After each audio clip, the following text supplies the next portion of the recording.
أعوذ بالله من الشيطان الرجيم. بسم الله الرحمن الرحيم.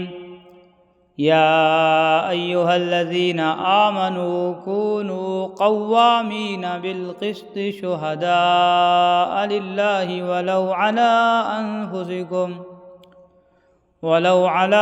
أنفسكم أو الوالدين والأقربين إن يكن غنيا أو فقيرا فالله أولى بهما فلا تتبعوا الهوى أن تعدلوا وإن تلووا أو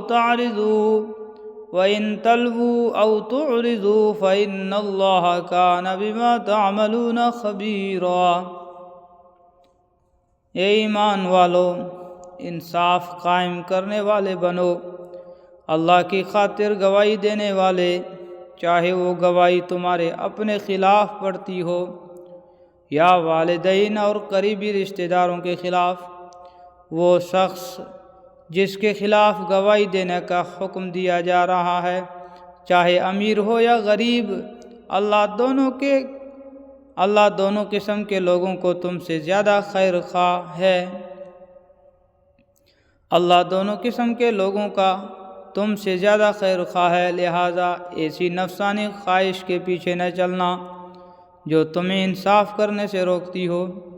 اور اگر تم توڑ مروڑ کرو گے، یعنی غلط گواہی دو گے یا سچی گواہی دینے سے پہلو بچاؤ گے، تو یاد رکھنا کہ اللہ تمہارے کاموں سے پوری طرح باخبر ہے.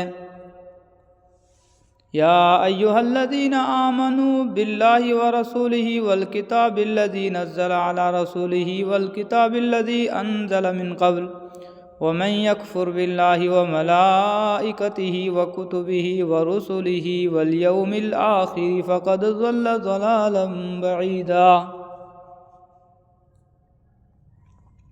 اے ایمان والو، اللہ پر ایمان رکھو اور اس کے رسول پر اور اس کی کتاب پر جو اللہ نے اپنے رسول پر اتاری ہے، اور ہر اس کتاب پر جو اس نے پہلے اتاری تھی. اور جو شخص اللہ کا، اس کے فرشتوں کا، اس کی کتابوں کا، اس کے رسولوں کا اور یوم آخرت کا انکار کرے، وہ بھٹک کر گمراہی میں بہت دور جا پڑا ہے. ان الذين آمنوا ثم كفروا ثم آمنوا ثم كفروا ثم ازدادوا كفرا لم يكن الله ليغفر لهم ولا ليهديهم سبيلا. جو لوگ ایمان لائے پھر کافر ہو گئے، پھر ایمان لائے پھر کافر ہو گئے، پھر کفر میں بڑھتے ہی چلے گئے، اللہ ان کو بخشنے والا نہیں ہے. اللہ ان کو بخشنے والا نہیں ہے اور نہ انہیں راستے پر لانے والا ہے. اس سے مراد منافق بھی ہو سکتے ہیں جن کا ذکر چل رہا ہے، کیونکہ وہ مسلمانوں کے پاس آ کر مسلمان ہونے کا اعلان کرتے تھے مگر تنہائی میں کفر اختیار کر لیتے تھے. پھر کبھی مسلمانوں کا سامنا ہوتا تو دوبارہ ایمان لانے کا مظاہرہ کرتے، مگر پھر اپنے لوگوں کو اپنے کفر کا یقین دلاتے اور اپنے عمل سے کفر ہی میں بڑھتے چلے جاتے. نیز بعض روایات میں کچھ ایسے لوگوں کا بھی ذکر آیا ہے جو مسلمان ہونے کے بعد مرتد ہوئے، پھر توبہ کر کے مسلمان ہوئے مگر بالآخر دوبارہ مرتد ہو کر کفر ہی کی حالت میں مرے. آیت کے الفاظ میں دونوں قسم کے لوگوں کی گنجائش ہے، اور ان کے بارے میں جو یہ کہا گیا ہے کہ اللہ نہ ان کو بخشے گا نہ راستے پر لائے گا، اس کا مطلب یہ ہے کہ جب انہوں نے اپنے اختیار سے کفر اور اس کے نتیجے میں دوزخ کی راہ کو چن لیا تو اللہ ان کو زبردستی ایمان اور جنت کے راستے پر نہیں لائے گا، کیونکہ دنیا دارالامتحان ہے اور ہر شخص کا انجام اس کے اپنے اختیار سے چنے ہوئے راستے کے مطابق ہونا ہے. اللہ نہ کسی کو زبردستی مسلمان بناتا ہے نہ کافر. بشر المنافقین بأن لهم عذابا علیما. منافقوں کو یہ خوشخبری سنا دو کہ ان کے لیے ایک دکھ دینے والا عذاب تیار ہے. الذین یتخذون الکافرین اولیاء من دون المؤمنین ایبتغون عندهم العزة فإن العزة للہ جميعا. وہ منافق جو مسلمانوں کے بجائے کافروں کو دوست بناتے ہیں، وہ منافق جو مسلمانوں کے بجائے کافروں کو دوست بناتے ہیں، کیا وہ ان کے پاس عزت تلاش کر رہے ہیں؟ حالانکہ عزت تو ساری کی ساری اللہ ہی کی ہے۔ وَقَدْ نَزَّلَ عَلَيْكُمْ فِي الْكِتَابِ أَنْ إِذَا سَمِعْتُمْ آيَاتِ اللَّهِ يُكْفَرُ بِهَا وَيُسْتَهْزَأُ بِهَا فَلَا تَقْعُدُوا مَعَهُمْ حَتَّى يَخُوضُوا فِي حَدِيثٍ غَيْرِهِ إِنَّكُمْ إِذًا مِثْلُهُمْ إِنَّ اللَّهَ جَامِعُ الْمُنَافِقِينَ وَالْكَافِرِينَ فِي جَهَنَّمَ جَمِيعًا۔ اور اس نے کتاب میں تم پر یہ حکم نازل کیا ہے کہ جب تم اللہ کی آیتوں کو سنو کہ ان کا انکار کیا جا رہا ہے اور ان کا مذاق اڑایا جا رہا ہے تو ایسے لوگوں کے ساتھ اس وقت تک مت بیٹھو جب تک وہ کسی اور بات میں مشغول نہ ہو جائیں، ورنہ تم بھی انہی جیسے ہو جاؤ گے۔ یقین رکھو کہ اللہ تمام منافقوں اور کافروں کو جہنم میں اکٹھا کرنے والا ہے۔ یقین رکھو کہ اللہ تمام منافقوں اور کافروں کو جہنم میں اکٹھا کرنے والا ہے۔ الذین یتربصون بکم فإن کان لکم فتح من اللہ قالوا ألم نکن معکم وإن کان للکافرین نصیب قالوا ألم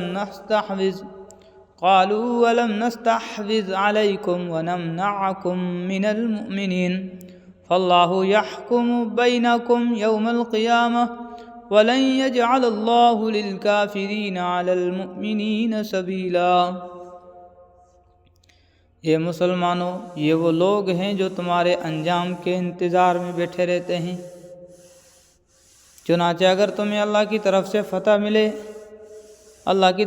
فتح ملے تم سے کہتے ہیں کہ کیا ہم تمہارے ساتھ نہ تھے، اور اگر کافروں کو فتح نصیب ہو تو ان سے کہتے ہیں کہ کیا ہم نے تم پر قابو نہیں پا لیا تھا، اور کیا اس کے باوجود ہم نے تمہیں مسلمانوں سے نہیں بچایا۔ بس اب تو اللہ ہی قیامت کے دن تمہارے اور ان کے درمیان فیصلہ کرے گا، اور اللہ کافروں کے لیے مسلمانوں پر غالب آنے کا ہرگز کوئی راستہ نہیں رکھے گا۔ یعنی ان لوگوں کو اصل غرض دنیاوی مفادات سے ہے۔ اگر مسلمانوں کو فتح ہو اور مال غنیمت ہاتھ آئے تو یہ ان کے ساتھ ہونے کا دعویٰ کر کے ان سے مال بٹورنے کی فکر میں رہتے تھے، اور اگر کبھی کافروں کا داؤ چل جائے تو ان پر یہ احسان جتلاتے ہیں کہ اگر ہماری مدد تمہارے ساتھ نہ ہوتی تو مسلمان تم پر غالب آ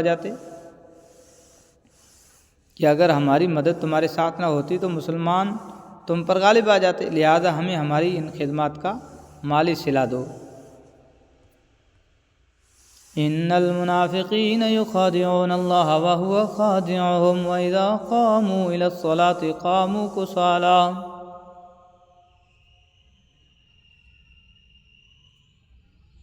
اے مسلمانوں، یہ وہ لوگ ہیں جو تمہارے انجام کے انتظار میں بیٹھے رہتے ہیں، چنانچہ اگر تمہیں اللہ کی طرف سے فتح ملے تم سے کہتے ہیں کہ کیا ہم تمہارے ساتھ نہ تھے، اور اگر کافروں کو فتح نصیب ہو تو ان سے کہتے ہیں کہ کیا ہم نے تم پر قابو نہیں پا لیا تھا، اور کیا اس کے باوجود ہم نے تمہیں مسلمان ہونے سے نہیں بچایا۔ کیا ہم نے تمہیں مسلمانوں سے نہیں بچایا۔ بس اب تو اللہ ہی قیامت کے دن تمہارے اور ان کے درمیان فیصلہ کرے گا، اور اللہ کافروں کے لیے مسلمانوں پر غالب آنے کا ہرگز کوئی راستہ نہیں رکھے گا۔ یعنی ان لوگوں کو اصل غرض دنیاوی مفادات سے ہے۔ اگر مسلمانوں کو فتح اور مال غنیمت ہاتھ آئے تو یہ ان کے ساتھی ہونے کا دعویٰ کر کے ان سے مال بٹورنے کی فکر میں رہتے ہیں، اور اگر کبھی کافروں کا داؤ چل جائے تو ان پر یہ احسان جتلاتے ہیں کہ اگر ہماری مدد تمہارے ساتھ نہ ہوتی تو مسلمان تم پر غالب آ جاتے، لہٰذا ہمیں ہماری ان خدمات کا مالی صلہ دو۔ صدق اللہ العظیم۔